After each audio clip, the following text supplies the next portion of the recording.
Discuss करना शुरू किया था and in that chapter we completed political ideologies, various ideologies that the political parties may have, and these ideologies have a very grave impact on the way different businesses operate in a particular country, right?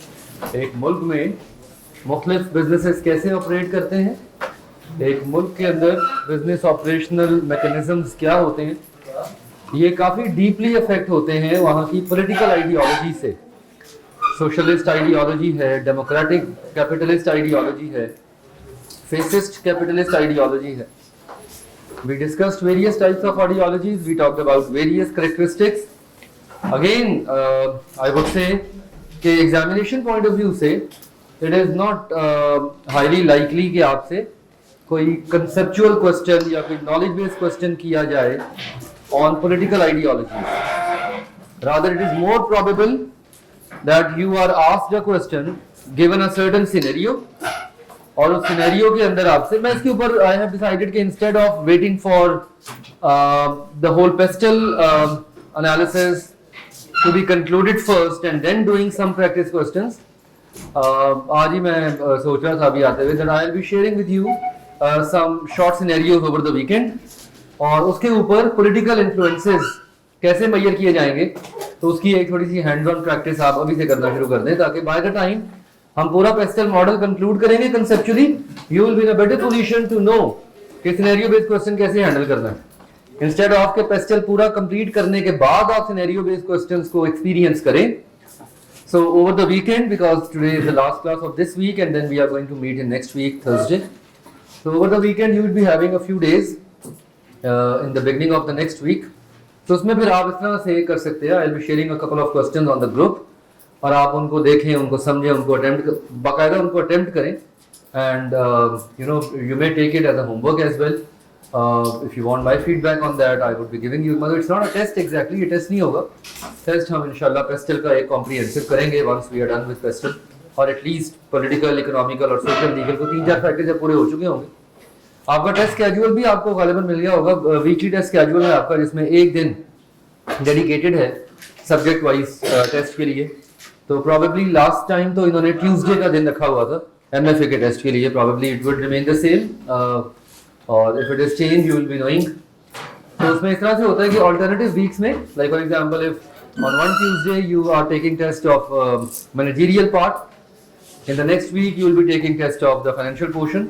So alternative weeks में हमारा managerial portion का test schedule हुआ करेगा। So let's say coming week से तो नहीं हम start करेंगे, because we have not covered that much mileage, so we will starting the test sessions let's say from the week after, ठीक है, लाइक अप्रैल के सेकेंड वीक से test session आपके स्टार्ट हो जाएंगे। तो वो जो भी स्केड्यूल है वो आपको मिल जाएगा थ्रू टीए, और उसके साथ साथ फिर आप उसे फॉलो करेंगे, ठीक है। और बट टेस्ट के अलावा I will also be sharing some practice questions, and those practice questions would be very helpful in highlighting the you know the basic insights of the topic you are learning, right. So first chapter में political environment में हम 4 चीजों पे बात करते हैं। Number 1, we understand political ideologies of various political setups, ठीक है। डिफरेंट पॉलिटिकल सेटअप्स की आइडियोलॉजीज कौन कौन सी होती हैं, किस तरह से ले डाउन की जाती हैं एक स्केल के ऊपर।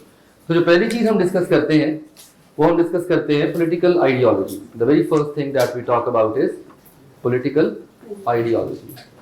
आइडियोलॉजी कहते हैं एक माइंडसेट को, एक नजरिए को, ठीक है। दूसरी चीज जो इसमें हम डिस्कस करते हैं वो डिस्कस करते हैं impact of ideology on businesses. Political ideology का इम्पैक्ट बिजनेसेस पे क्या होता है, how businesses are affected by the political ideologies, what is the impact of political ideology on businesses.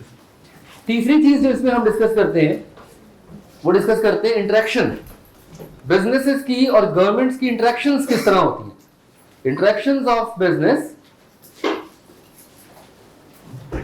And government, business और गवर्नमेंट की आपस में इंटरेक्शन कैसी होती है, ये हमने कल डिस्कस किया था टॉपिक प्रिसाइजली, राइट। 3 लेवल्स पे होती है, ठीक है ना। उसमें सबसे पहले आप फाइनेंशियल इंसेंटिव देखते हैं, सेकंड नंबर पे आप कॉन्स्टिट्यूंसी बिल्डिंग करते हैं, और तीसरे नंबर पे आप पब्लिक अफेयर्स डिपार्टमेंट के थ्रू इंटरेक्ट करते हैं गवर्नमेंट के साथ। और कॉन्स्टिट्यूंसी बिल्डिंग के अंदर आगे फर्दर स्टेक होल्डर कोलिशंस पे बात की थी, ट्रेड एसोसिएशंस पे बात की थी, right. These are some ways in which a business में इंटरेक्ट विद द गवर्नमेंट, और अ बिजनेस बॉडी एक इंडस्ट्री के लेवल पे अगर देखा जाए, जैसे ट्रेड एसोसिएशंस है, इनका काम क्या होता है कि इन्होंने गवर्नमेंट के सामने लॉबिंग करनी होती है। लॉबिंग की टर्म डिफाइन की हमने। लॉबिंग का मतलब क्या होता है, एक किसी इंडस्ट्री के मफादात या किसी इंडस्ट्री के जो इंटरेस्ट हैं वो गवर्नमेंट बॉडी के सामने प्रेजेंट करना। फॉर एग्जांपल, अगर किसी गवर्नमेंट ने कोई डिसीजन लिया है जिससे एक पर्टिकुलर इंडस्ट्री अफेक्ट हो रही है, so what would be done is that a lobby group would present the interest of that industry as a whole. वो लॉबी ग्रुप बनता कैसे है, वो उसी इंडस्ट्री के नुमाइंदों से बनता है। जैसे Pakistan, all Pakistan textile mills association एप्टमा, तकरीबन 315 टेक्सटाइल यूनिट्स पूरे पाकिस्तान में इसके मेंबर हैं, ठीक है। उन्हीं टेक्सटाइल यूनिट्स के जो हेड्स हैं, जो मालिक हैं उनके, उन्हीं में से फिर इस बॉडी का कोई might be someone would be the president, someone would take the responsibility of the secretary. हर बॉडी की फिर ये पोजीशंस होती हैं, प्रेसिडेंट होता है, सेक्रेटरी होता है, वाइस प्रेसिडेंट होता है, और ये फिर पूरी बॉडी जो है ये मिलकर फिर अपने जो इंटरेस्ट हैं वो पेश करती है। इसी तरह फॉर एग्जाम्पल आई कैप, अब आई कैप की भी एक काउंसिल होती है, ठीक है। अब वो काउंसिल जो है वो लॉबी ग्रुप है, ठीक है। उसमें डिफरेंट नुमाइंदे होते हैं, यू नो, अकाउंटेंसी बॉडी के, जो इंटरेस्ट स्टेक्स पेश करते हैं आई कैप के सामने अगर कोई ऐसा डिसीजन लिया गया है that might have an impact.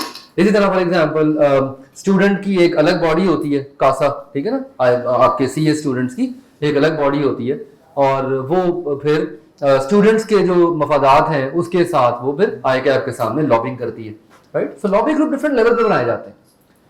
और चौथा इसके अंदर जो एरिया है जिसमें हमने कल बात अपनी शुरू की थी, that would conclude this chapter today, that is overall an overview of political system of Pakistan. What are the political insights of Pakistan? Pakistan की पॉलिटिकल इनसाइट्स क्या हैं? पाकिस्तान के जो पॉलिटिकल सिस्टम है वो अभी तक किन किन एरा से गुजरा है, और इस वक्त पाकिस्तान का पॉलिटिकल सिस्टम कहां पे खड़ा है। Again you need not to go through this part you know in very much detail in a way कि इसमें से कोई मेमोरी बेस्ड क्वेश्चन तो नहीं आएगा। हाँ, लेकिन कम से कम कंसेप्चुअली इतना जरूर पता होना चाहिए कि पाकिस्तान का पॉलिटिकल एरा जो है उसके मेन पीरियड्स कौन कौन से, और economically different economic determinants like GDP, like inflation for example, infrastructural developments for example, किस किस एरा में किन किन चीजों पे काम हुआ था। कम से कम ये इनसाइट्स होनी चाहिए, ताकि फॉर एग्जांपल अगर किसी सिनेरियो बेस्ड क्वेश्चन में टेक्सटाइल सेक्टर की बात होती है तो you might be able to comment in a single liner कि टेक्सटाइल सेक्टर पाकिस्तान में सबसे ज्यादा जनरल अयूब खान के दौर में एनहांस हुआ था। या अगर फॉर एग्जांपल बात आती है किसी अपना रिलीजियस माइंडसेट के ऊपर, किसी रिलीजियस पॉइंट के ऊपर, तो you might be in a position to claim और टू कमेंट कि ज़ियाउल हक के दौर में रिलीजियस डिस्पैरिटीज बहुत ज्यादा बड़ी थी। तो उस लेवल पे आपने चीजों को मेमोराइज रखना है, but it is highly unlikely कि एग्जामिनर आपसे इसके ऊपर कोई नॉलेज बेस्ड क्वेश्चन पूछे।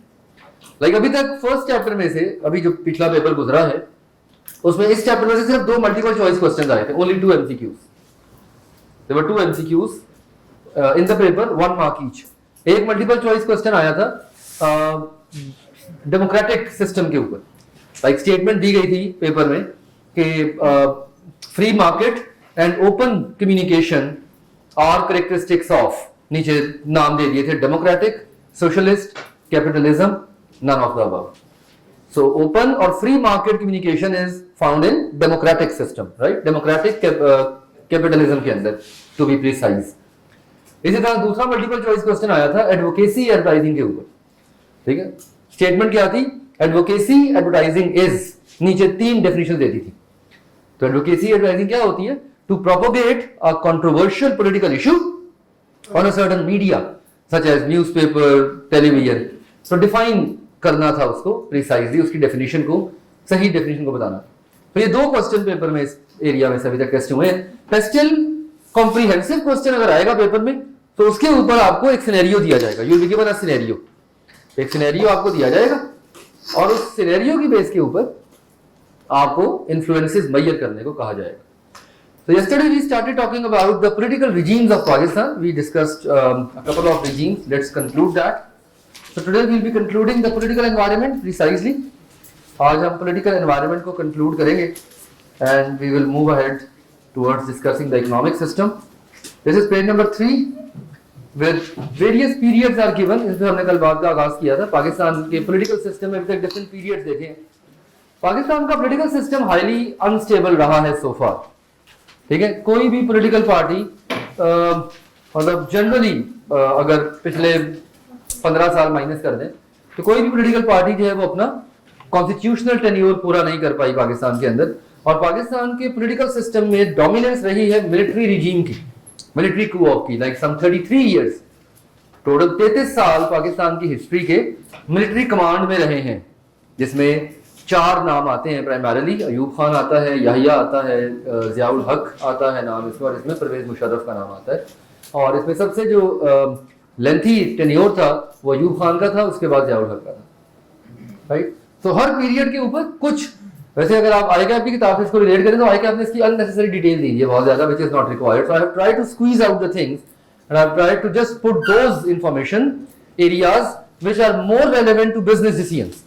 Economic growth, inflation, investments, infrastructural developments, यानी उन पॉइंट्स पे हमने बात करने की कोशिश की है यहाँ पे, और हम करेंगे जिसका ज्यादा कनेक्शन बिजनेस के डिसीजंस के साथ है, रादर देन कि नोइंग के 1988 में पाकिस्तान का प्राइम मिनिस्टर कौन था. तो वी आर नॉट स्टडीइंग पाक स्टडीज ऑफ कोर्स. ठीक है, हम पाकिस्तान स्टडीज तो नहीं पढ़ रहे, हम पाक हिस्ट्री तो नहीं पढ़ रहे ना.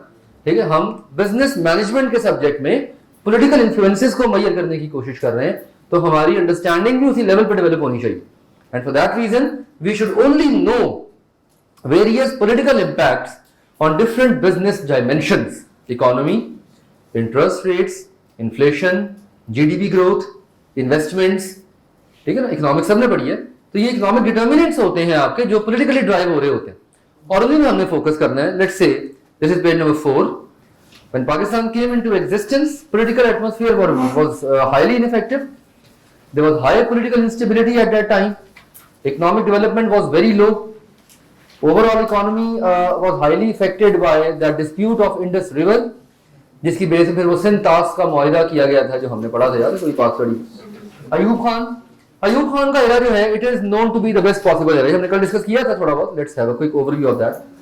अयूब खान का एरा जो है, it is believed to be the best era in overall economic development of Pakistan. Like maximum dams इस एरा में लगे थे, बिल्ड हुए थे. फिर इकोनॉमिक डेवलपमेंट बहुत हुई थी. Highest GDP growth rate of 6% was seen in this era in Pakistan. Pakistan ने अपना पहला ऑटोमोबाइल प्लांट इस एरा में लगाया था, that was Toyota Indus Motors. Right, Toyota का पहला प्लांट पाकिस्तान में लगा था in Karachi. Unrest in east Pakistan grew, agriculture sector was boosted. Islamabad became a new capital of Pakistan after Karachi in this era. Then came Bhutto's regime. Bhutto का mindset था socialism. Bhutto ने आते ही सब कुछ नेशनलाइज करने की कोशिश की थी, which was highly resisted by the private business owners. Bhutto ने आते ही सारे बैंक्स को नेशनलाइज किया था, फिर इंडस्ट्री को नेशनलाइज करने की तरफ गया था. And this is something which was not accepted. Privatisation आसान होती है, रिमेंबर दैट.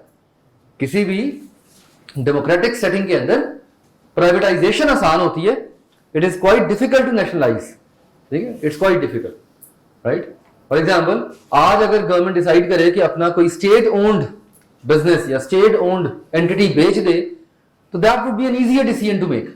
जैसे अभी चंद साल पहले in the tenure of Noon League, PIA was about to be privatized. ठीक है, और अनाउंस किया था कि जो पीआईए खरीदेगा उसे स्टील मिल मुफ्त दी जाएगी. ठीक है, वो लेकिन सर उस पर फिर काफी ज्यादा रेजिस्टेंस हुई थी. फिर स्टेक होल्डर्स काफी ज्यादा होते हैं.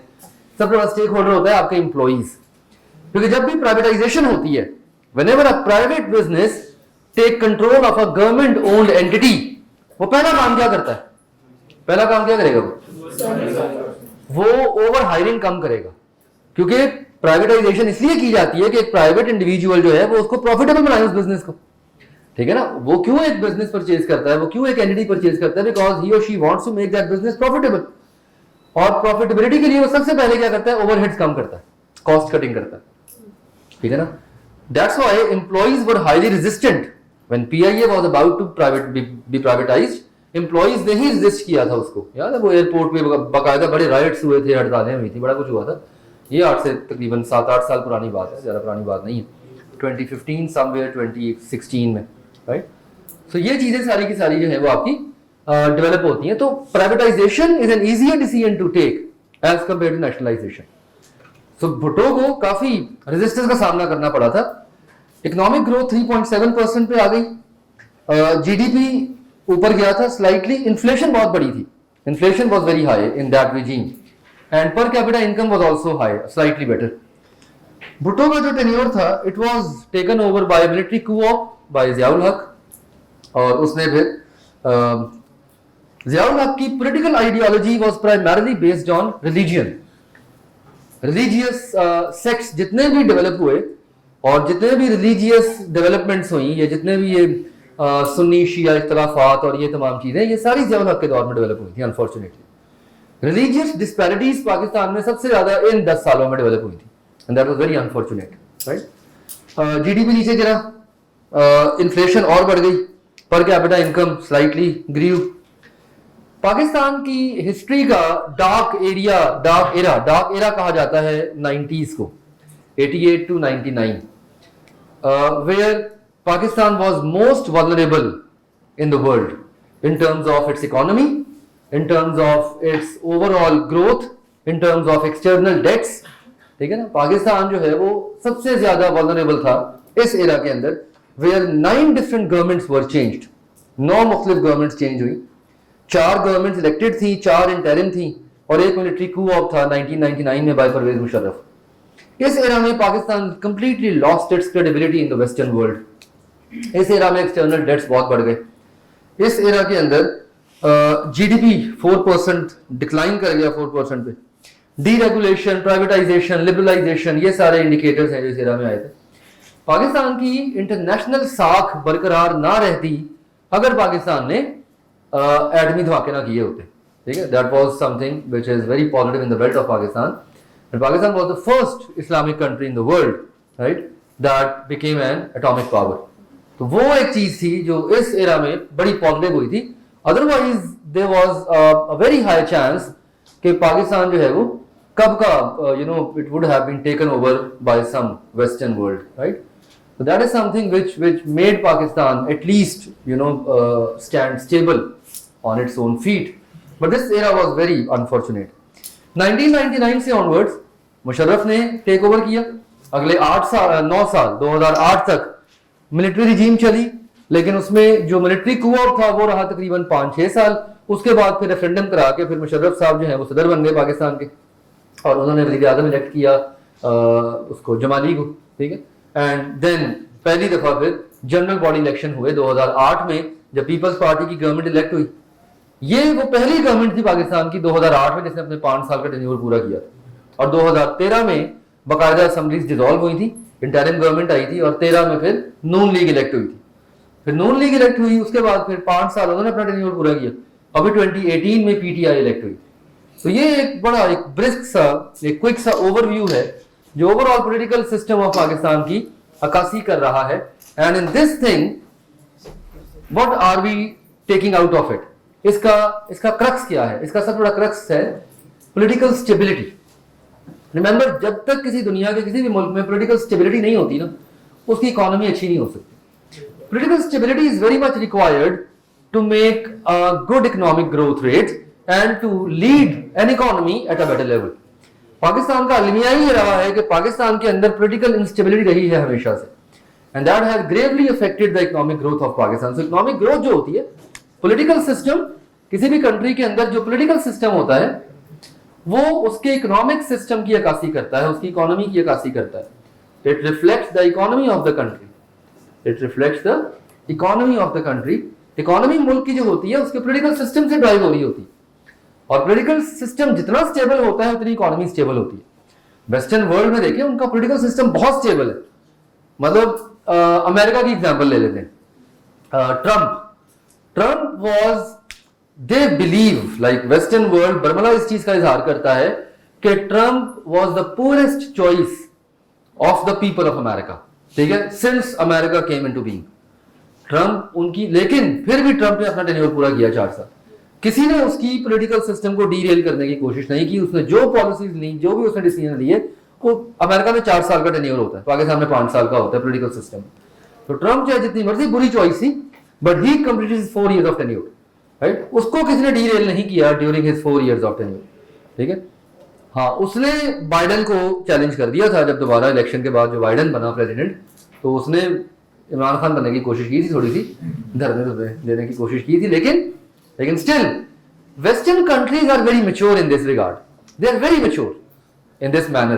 क्योंकि एक दफा जब देखिए ना, ये दुनिया में आपका एक इंप्रेशन है ना, as a country you have an impression in the world, और वो इंप्रेशन सबसे ज्यादा, देखिए इसे कहते हैं face of a country in front of the world.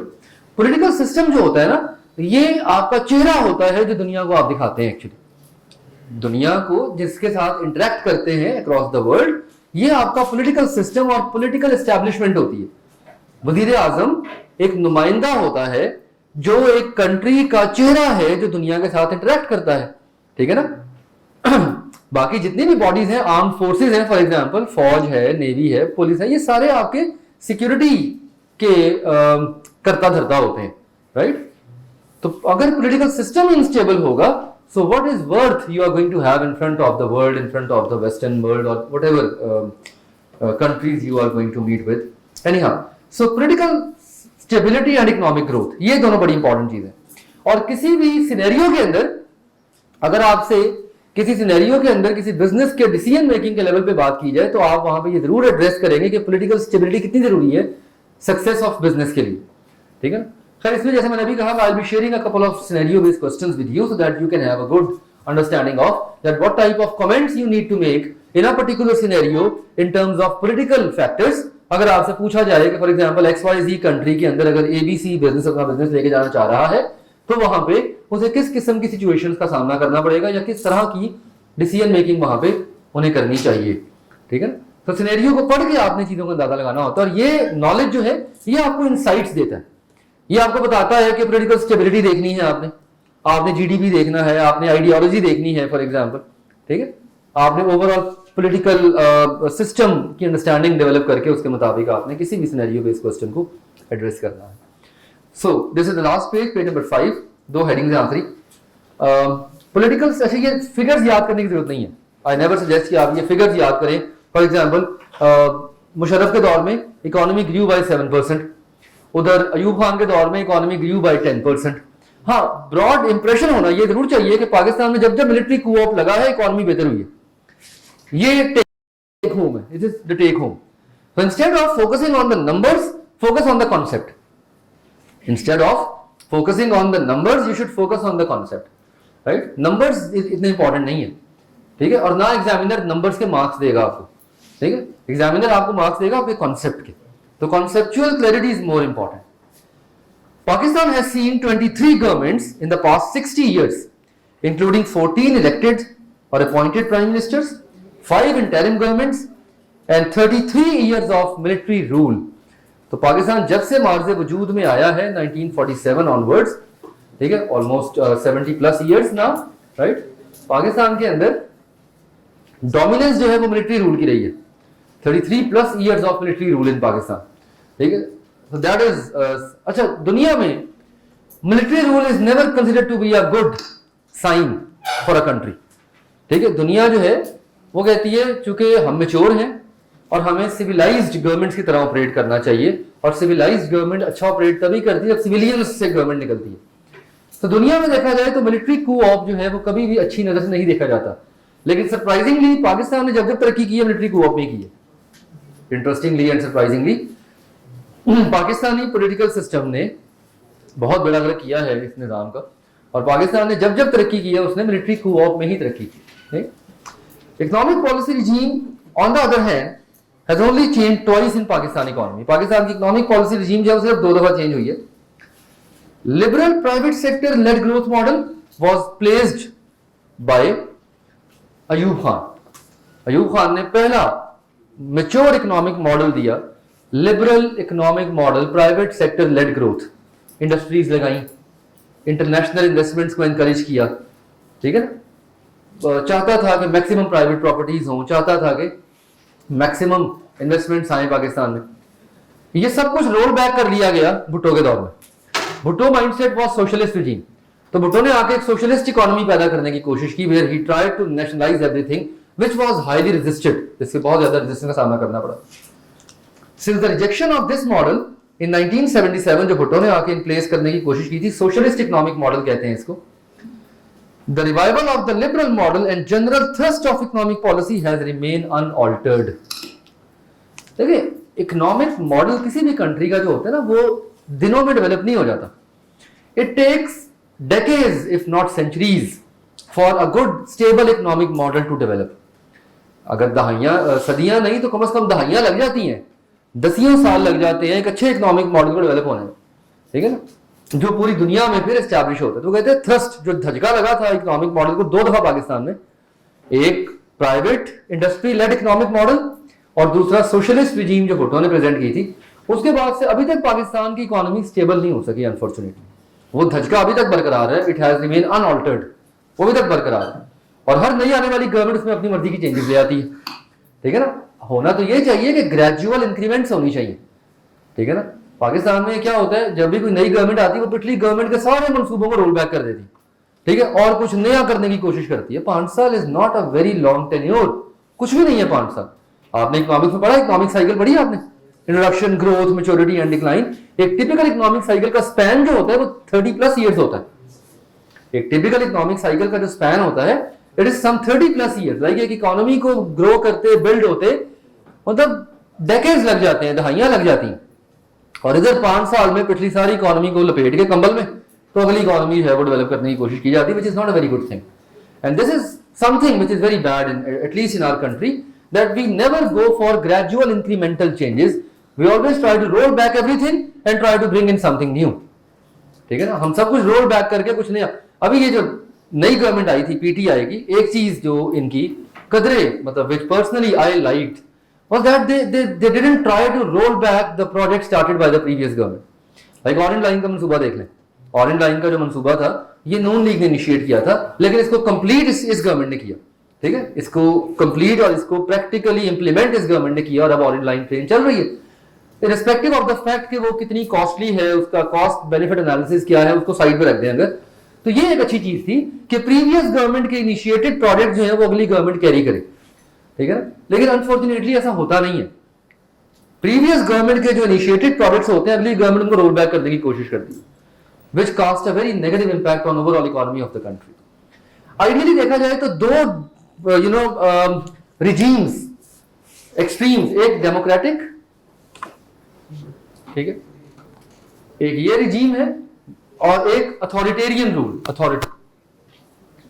मतलब दुनिया में अगर आप देखें तो सोशलिस्ट रिजीम जो है वो बहुत कम है, इट्स वेरी रेयर। और हमने कल 1 to 5 की स्केल देखी थी, उस 1 to 5 की स्केल को अगर सामने रखें तो 3 से लेकर 5 तक दुनिया में ज्यादा कंट्रीज पाई जाती एज कंपेयर टू 1 या 2, ठीक है ना।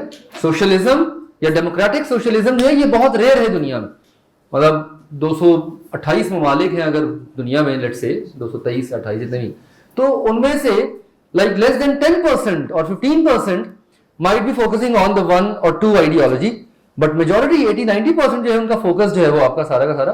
तो इसीलिए हम फिर इन्हीं दोनों को जरा प्राइमरीली देखते हैं, डेमोक्रेटिक को और अथॉरिटेरियन को, ठीक है। Instead of talking mainly about 1 or 2, we talk about 3, 4 and 5 because they are more dominant, and because decisions are highly triggered in these 2 dimensions. तो डेमोक्रेटिक और अथॉरिटेरियन रूल में क्या क्या डिफरेंसेस हैं, the last heading in front of you. Authoritarian and democratic regimes can be 2 extremes of a spectrum if we ignore socialism, let's say, for the time being. For example, effect of political spectrum on economics of the political spectrum is such that the right wing generally wants to minimize business regulations. Right wing जो होता है वो business regulations को minimize करने की कोशिश करता है, which would allow a business owner to have more power over their employees. You know, disparity बढ़ जाएगी, जागीरदाराना निजाम जैसे कहते हैं, ठीक है ना, फेसिस्ट कैपिटलिज्म जैसे कहते हैं, ठीक है, फ्यूडल सिस्टम जैसे कहते हैं, फ्यूडलिज्म, ठीक है, डिस्पैरिटी बढ़ जाती है। But if you are more democratic in nature तो फिर पावर लोगों के पास चली जाती है. The employees would have more power, the employees would have more close relationship with the business owners, right. So democratic regime के अंदर बिजनेसेस के पास पावर्स जो है वो डिवाइडेड होती हैं और people in the businesses are equally powerful. They have trade unions, they can influence the owners in terms of business decisions. But as you move towards the right wing, business deregulation जो है वो highest होती है और individual power ज्यादा होती है. Business owners अपनी मर्जी से डिसीजन ले सकते हैं, ये एक फर्क है. A similar pattern also plays in social policy. इसमें सोशल पॉलिसी भी आ जाती है. Left wing tends to be more open to people breaking from traditions. Social change की हमने बात की थी. लेफ्ट विंग के अंदर सोशल चेंज हाईएस्ट होता है, जबकि राइट विंग के अंदर सोशल चेंज कम होता है. स्टेटस को मेंटेन करने की कोशिश करते हैं. एक जागीरदाराना निजाम के अंदर आप कभी भी नहीं चाहेंगे कि लोग खड़े हो जाएं आपके खिलाफ, या लोग जो है वो डिसेंटिंग ओपिनियंस पेश करना शुरू कर दें, या लोग फ्रीडम ऑफ ओपिनियन चाहें, स्पीच, फ्रीडम ऑफ स्पीच चाहें, बस आप नहीं अलाउ करेंगे. सो ये तमाम चीजें बिजनेस के डिसीजंस को ड्राइव करती हैं. फॉर एग्जाम्पल, अगर एक इंटरनेशनल बिजनेस किसी ऐसी कंट्री में अपने बिजनेस ऑपरेशन को लेकर जाने में इंटरेस्टेड है जहां पे फेसिस्ट कैपिटलिज्म है, ठीक है, सो दे माइट बी रिलक्टेंट कि उनको लगता है कि वहां जाके मतलब बहुत ज्यादा डिस्पैरिटीज पैदा हो जाएंगी, और जिस कंट्री में वो ऑलरेडी ऑपरेट कर रहे हैं वो फेयरली डेमोक्रेटिक है, ठीक है. सो जिस कंट्री में वो अपने ऑपरेशन लेके जा रहे हैं वहां पे वो शायद कामयाब ना हो सके. So a country in which a business operates is fairly democratic, they would be more encouraged to take their business in a democratic setting, ठीक है ना. अगर एक बिजनेस डेमोक्रेटिक एनवायरनमेंट में ऑपरेट कर रहा है तो वो डेमोक्रेटिक सेटिंग में अपना बिजनेस ले जाने में ज्यादा इंटरेस्टेड होगा, rather than taking their business to the extremes, for example socialism और फेसिस्ट कैपिटलिज्म. अगेन मेरा बार बार कॉन्सेप्ट और बार बार डिस्कशन का जो मतन है, जो फोकस है, वो एग्जामिनेशन के ऊपर होता है. अगर ये चीजें आप पढ़ लेंगे, समझ लेंगे, इनकी रीडिंग कर लेंगे, ठीक है, लेकिन इसको इंप्लीमेंट कैसे करना है, दैट इज मोर इंपॉर्टेंट. इसको इंप्लीमेंट करने के लिए कंसेप्चुअल क्लैरिटी होनी चाहिए, आइडियोलॉजीज क्लियर होनी चाहिए, अंडरस्टैंडिंग आपके पास वाइड होनी चाहिए कि कैसे किसी भी बिजनेस के डिसीजन इस तरह की इंफॉर्मेशन से इन्फ्लुएंस हो सकते हैं, ठीक है. इसके ऊपर I will be sharing with you people couple of questions over the weekend, because now we have a break of like 3-4 days. So we are going to meet on Thursday now after today's class. So कम से कम ये 3-4 दिन होंगे आपके पास, तो इसमें मैं आपके साथ फिर एक fair number of scenarios share करूंगा and I will be asking you people कि आप उनको अटेम्प्ट करें, लिख के अटेम्प्ट करें, इन राइटिंग करें, ताकि आपकी अंडरस्टैंडिंग उसके हवाले से थोड़ी सी क्लियर हो. फिर हम इंशाल्लाह अगली क्लास में, हम क्लास के पहले हाफ में हम उन क्वेश्चंस को डिस्कस कर लेंगे. Will talk about those questions. अभी एंड नहीं हुआ लेक्चर, अभी बातें चल रही हैं हमारी, अभी टॉपिक खत्म हुआ है, लेक्चर खत्म नहीं हुआ. So we would see that how you have to bring on your knowledge in black and white. देखिए थ्योरी के पेपर में ना, एमएफए में ये जो 50% पार्ट है आपके पेपर का, ये थ्योरी है, इट इज प्योरली थ्योरी. इसमें कैलकुलेशंस नहीं है, नंबर क्रंचिंग नहीं है इसके अंदर. कम से कम 40 नंबर में 40 मार्क्स के अंदर you are not going to crunch any figures, number crunching नहीं करेंगे आप. इनफैक्ट फाइनेंस के पोर्शन में भी नंबर क्रंचिंग के अलावा थियोरेटिकल पोर्शन खैर वहां पे भी है, लेकिन मैनेजरियल पार्ट तो प्योरली थ्योरी है ना, it is purely theory. Theory के पोर्शन को अटेम्प्ट करने के लिए सबसे इंपॉर्टेंट चीज होती है आपका expression. How do you express your thoughts on black and white. आपकी तैयारी जितनी अच्छी है डजंट मैटर, आपने जितना डिटेल्ड पढ़ा हुआ है doesn't matter, if you are unable to synchronize your mind and your hand, if you are unable to bring what's going here in black and white, you will not be given good scores. Examiner ने आपके दिमाग में घुस के नहीं देखना कि वहां पे आपकी थॉट्स कितनी क्लियर थी, आपके कॉन्सेप्ट कितने अच्छे थे, आपने कितने घंटे पढ़ा है. एग्जामिनर ने देखना है वो पीस ऑफ पेपर जो उसे प्रेजेंट किया है आपने as an indication of your preparation, ठीक है. तो आपकी सारी 4 महीने की जो मेहनत है आपकी, वो 3 घंटे में कॉन्सेंट्रेट हो जाती है और 3 घंटे में आपने उसे रिप्रोड्यूस करना होता है, ठीक है ना. अदर एकेडमिक सिस्टम्स अगर देखें ना, जैसे आपके बहुत सारे सिबलिंग्स माइट भी, आपके कजन्स डिग्री प्रोग्राम्स में एनरोल्ड होंगे, यूनिवर्सिटीज जा रहे होंगे, कोई बीबीए कर रहा है, कोई for example BS accounting and finance कर रहा है, कोई एमबीए कर रहा है. वो लोग सेमेस्टर सिस्टम में पढ़ते हैं, सेमेस्टर सिस्टम में क्या होता है कि जो ग्रेडिंग होती है ना, वो पूरी टर्म पे डिवाइड हुई होती है. कुछ क्विजेज हैं, कुछ असाइनमेंट, क्योंकि वहां पे ऑल इन ऑल ग्रेडिंग करने वाला इंडिविजुअल उसका टीचर होता है, क्लास में पढ़ा रहा होता है, सारी अथॉरिटी उसके पास होती है, उसने ग्रेड देने होते हैं, उसने इवैल्यूएशन करनी होती है, उसने डिफरेंट टूल्स इस्तेमाल करने होते हैं, कोई असाइनमेंट्स हैं, कोई क्विजेज हैं, कोई फाइनल टर्म प्रोजेक्ट है। यू माइट हैव सीन कि आपके सिबलिंग्स हैं वो सेमेस्टर एंड पे अपने अपने प्रोजेक्ट बना रहे होते हैं, बैठ के पीपीटीज बना रहे होते हैं, राइट। यानी फाइनल एग्जाम जो होता है उसकी वेटेज बहुत कम रह जाती है, यानी वो जो आखिरी 2-3 घंटे का जो उनका एग्जाम होता है उसकी वेटेज जो होती है टोटल उनके ग्रेड की तरफ या उनकी पासिंग की तरफ वो हार्डली 30% भी नहीं होती। अच्छा, प्रोफेशनल क्वालिफिकेशन में ये सिस्टम एंटायरली डिफरेंट है। In professional qualification all the preparation is going to be tested in one single instance against one single paper of 100 marks. वो 3 घंटे, those 3 hours are going to make the difference, right?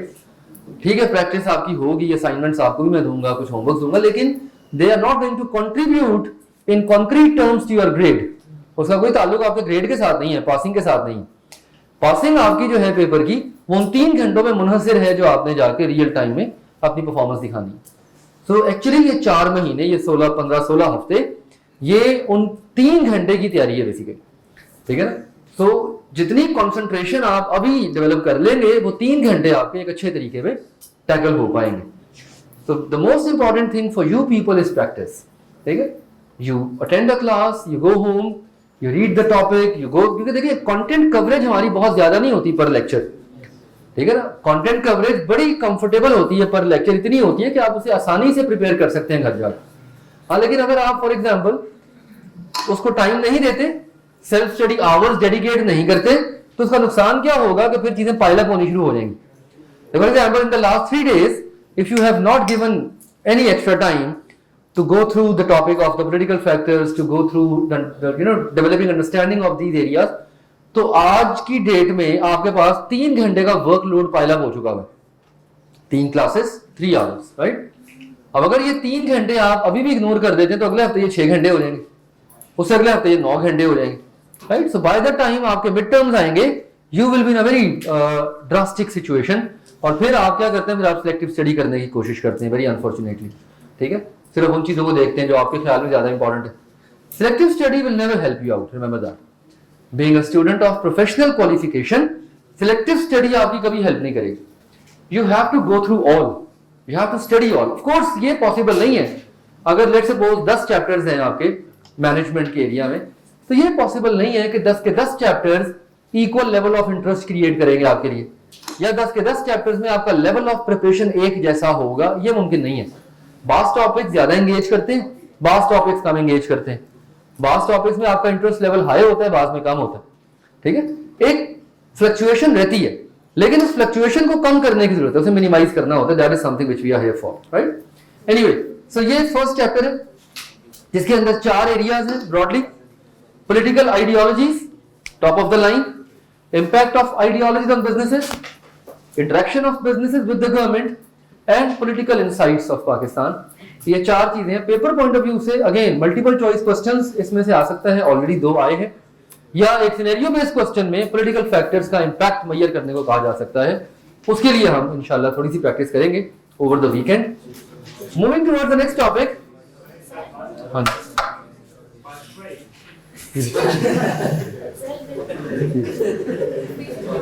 Quite please, quite. हाँ, violence, fascist capitalism के अंदर एक point है, violence is practice. Violence कहते हैं you know killing people, doing whatever it takes to implement what you want, ठीक है। जैसे हिटलर की एग्जांपल ले ले, हिटलर ने वायलेंस के थ्रू अपने आप को एस्टैब्लिश किया था, रूल किया था। तो वायलेंस का मतलब होता है do whatever it takes to confiscate the rights of the people, लोगों के राइट्स को कॉन्फिस्केट कर लेना, कत्लो गारत करना। बेसिकली कत्लो गारत इसमें बड़ी कॉमन होती है फेसिस्ट कैपिटलिज्म के अंदर, जागीरदाराना निजाम होता है। हाँ जी बेटी। सर, श्रीलंका की इकोनॉमी आजकल डिस्ट्रॉय है, हाँ जी। इसकी क्या reason? One of again it is beyond the discussion from the topic where we are talking about. Actually उसके पीछे जो मेन रीजन है वो ये है कि उनके पास फॉरेन रिजर्व्स नहीं है, they don't have foreign reserves. Actually ये आगे आगे पढ़ेंगे इकोनॉमिक फैक्टर्स के अंदर, अभी बल्कि अगले सफे पे आप देखें तो आपको इकोनॉमिक इंडिकेटर्स नजर आएंगे 3 लीडिंग इंडिकेटर्स, लैगिंग इंडिकेटर्स, और तीसरे कौन से? Coincidental indicators. 3 किस्म के इंडिकेटर्स होते हैं। ये इकोनॉमिक फैक्टर है प्राइमरीली। मुल्क के अंदर जो आपकी मॉनेटरी पॉलिसी और फ्लो ऑफ मनी है एक इकोनॉमी के अंदर, it must be balanced by your foreign reserves. अगर आप अपने, जैसे फॉर एग्जांपल एक छोटे से दिमाग में एक बड़ा आसान सा, बड़ा मासूमाना सा सवाल आता है कि भाई गुर्बत क्यों है मुल्क में? इट्स ऑल अबाउट करेंसी, ठीक है?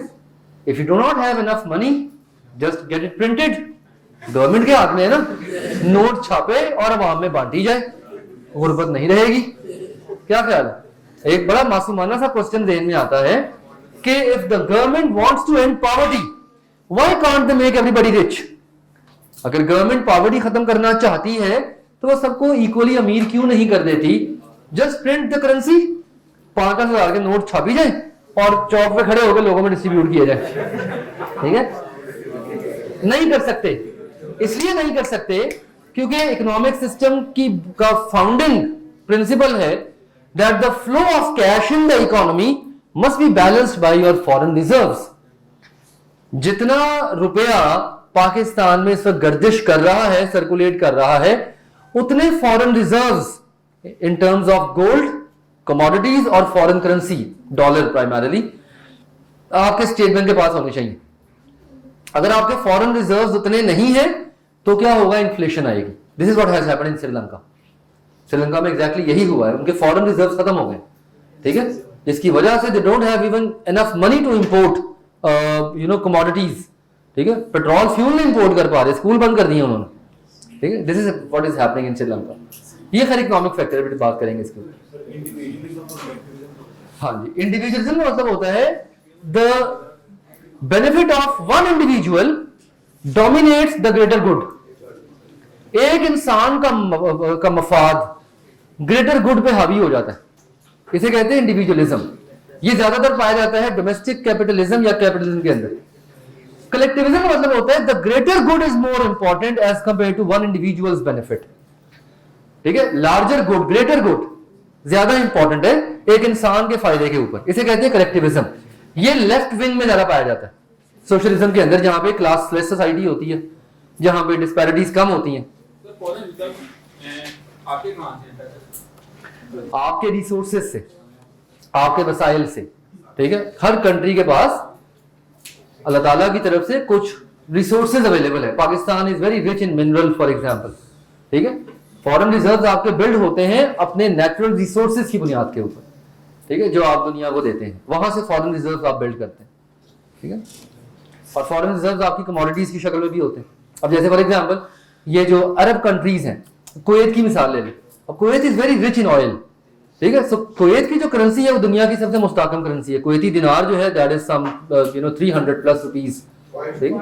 500 सॉरी, हाँ जी, एग्जैक्टली। जिन कंट्रीज के पास नेचुरल वसाइल का फुकदान है उनकी इकोनॉमिक कंडीशन बड़ी टर्मोइल्ड होती है। ऐसा ही ऐसा ही सॉरी, हाँ जी, हाँ जी, मिलिट्री कोऑप के अंदर तरक्की क्यों की है? क्योंकि पॉलिटिकल सिस्टम ने वैसे ही बहुत बड़ा तरक्की किया। हाँ, डिस्पैरिटी ज्यादा होनी चाहिए, लेकिन ये एक, मैंने जैसे कहा, ये एक सरप्राइजिंग फैक्ट है। ये एक सरप्राइजिंग फैक्ट है कि पाकिस्तान के इकोनॉमिक सिस्टम ने मिलिट्री कोऑप में हमेशा ज्यादा तरक्की की। हाँ जी, एक और सवाल आ रहा था, और कोई सवाल? सॉरी, क्या लिखा? क्वाइट प्लीज, बेटा चुप कर जा।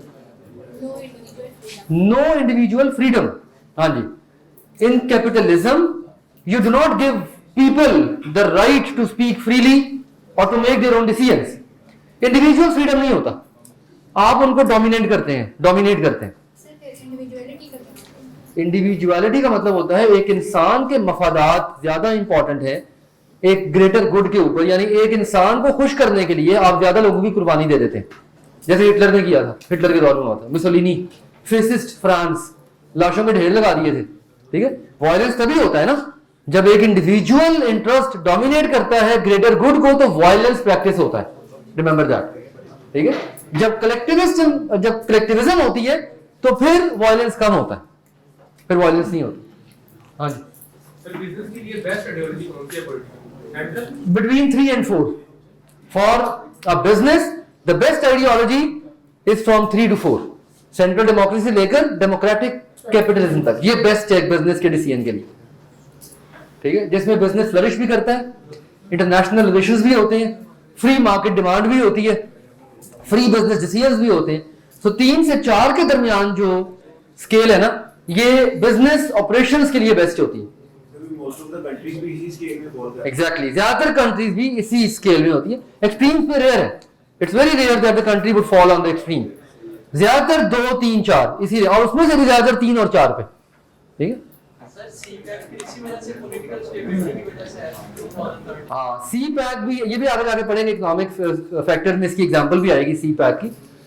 पाक चाइना इकोनॉमिक कॉरिडोर जो है सी पैक, ये एक प्रोडक्ट है इकोनॉमिक कोलैबोरेशन का between 2 countries and which is one of the most critical reason where America is disturbed, जिसकी वजह से ये जितनी भी इस वक्त पाकिस्तान में पॉलिटिकल इंस्टेबिलिटी फैली हुई है, इसके पीछे बहुत बड़ी वजह यही है कि ईस्टर्न कंट्रीज के साथ पाकिस्तान के बढ़ते हुए जो ताल्लुकात हैं वो वेस्टर्न कंट्रीज को नापसंद हैं, अनफॉर्चुनेटली रशिया के साथ, चाइना के साथ, क्योंकि असल में तो पाकिस्तान एक ईस्ट विंग का हिस्सा है ना, Pakistan has never been a part of the west wing.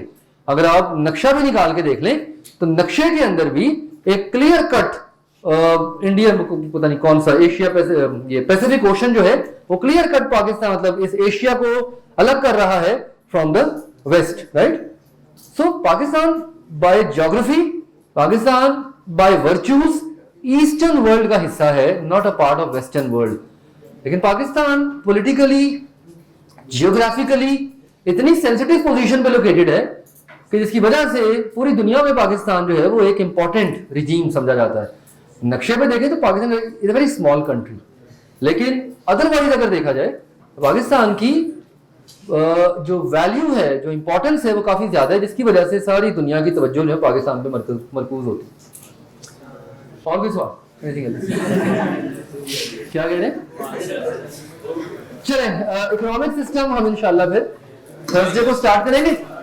I will be sharing. ओ यार बैठ जाए, कौन से चेयर्स में क्या कोई फोम ही लगा हुआ है? बैठ जाए। आपके साथ मैं कुछ क्वेश्चंस शेयर करूंगा, 2-3 क्वेश्चंस, सिनेरियोज होंगे और सिर्फ पॉलिटिकल इन्फ्लुएंसेस आपने मेजर करने होंगे, उसमें लिस्ट डाउन करना होगा कि कौन कौन से पॉलिटिकल फैक्टर्स हैं जो बिजनेस के डिसीजंस को इन्फ्लुएंस कर सकते हैं।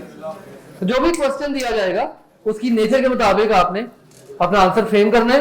मैं रैंडमली अगली क्लास में, like you can take it as a homework, ये होमवर्क है आपका, मैं रैंडमली क्लास में से आप में से you will bring your homework after attempting it in black and white. तो फिर रैंडमली मैं किसी 1 या 2 स्टूडेंट से डिमांड कर लूंगा और उसके जो भी एक्सप्रेशन होगा उसे हम क्लास में डिस्कस कर लेंगे, ठीक है? राइट जी, चलो, सी यू इंशाल्लाह।